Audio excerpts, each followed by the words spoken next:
Praise lord brother. నా పేరు రమణ. నేను గుంటూరు నుంచి మాట్లాడుతున్నాను. నేను గవర్నమెంట్ స్కూల్ టీచర్గా వర్క్ చేస్తానండి. నాకు ఈ సంవత్సరం 10th క్లాస్ విద్యార్థులకు 20 మందిని ఇచ్చారండి. వాళ్ళు తెలుగు మీడియం విద్యార్థులు.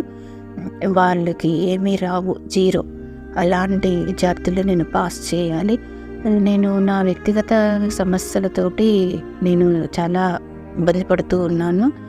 అయితే ఒకరోజు యూట్యూబ్లో బ్రదర్ వీడియోస్ చూడటం జరిగింది. నా వ్యక్తిగత కారణాల వల్ల నేను బ్రదర్తో మాట్లాడాను ఫోన్లో.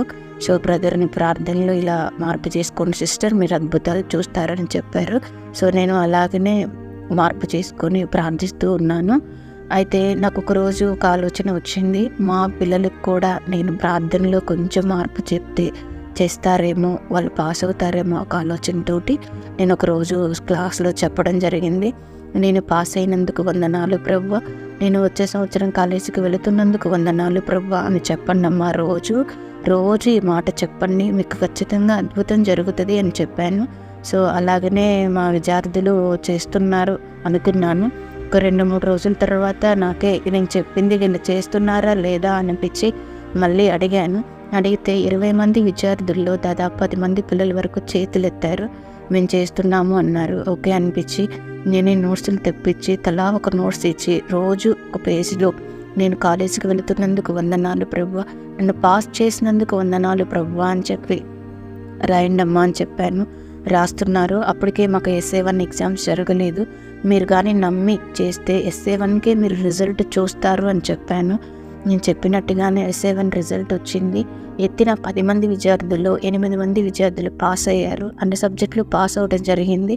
ప్లస్ వాళ్ళకి 300 పైనే మార్కులు వచ్చినాయి 3 విద్యార్థులకి. నా 3 విద్యార్థులు కూడా చాలా సంతోషంగా చెప్పారు, మేము కేవలం ఇలా పలకటం వల్ల, మేము ఇలా నోట్స్ రాయటం వల్ల మాకు ఈ అద్భుతం జరిగింది మేడం అని చెప్పారు. ఇది మాత్రం దేవుడి నామానికి మహిమ గండండి. అయితే మా పిల్లలందరూ పాస్ అవ్వాలని ప్రే చేయండి అండి. నెక్స్ట్ ప్రీఫైనల్ ఎగ్జామ్కి 450 రావాలి అన్నది వాళ్ళ టార్గెట్ అండి. నేను మళ్ళీ 450 మార్కులు వచ్చినందుకు వందనాలు ప్రభువా అని చెప్పి రాయిస్తున్నాను. మా పిల్లలందరి కోసం ప్రార్థించండి, వాళ్ళు పాస్ అవ్వాలి. అలాగే ఆ వ్యక్తిగత విషయంలో కూడా నేను ఆర్థిక సమస్యలతో చాలా సతమతం అవుతున్నానండి.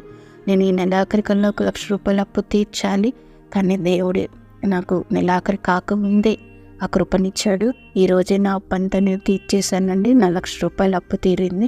ఇంకా కొన్ని ఆర్థిక సమస్యలు ఉన్నవి. దేవుడి ఈ 1 లక్ష రూపాయలు తీర్చడానికి నాకు కృపనిచ్చినందుకు వేలాది వందనాలు, స్తుతులు, స్తోత్రాలు చెల్లించుకుంటున్నానండి. దేవుడి నామానికి మహిమండి. చిన్న సాక్ష్యాన్ని దేవుడు దీవించును గాక. ఆమేన్.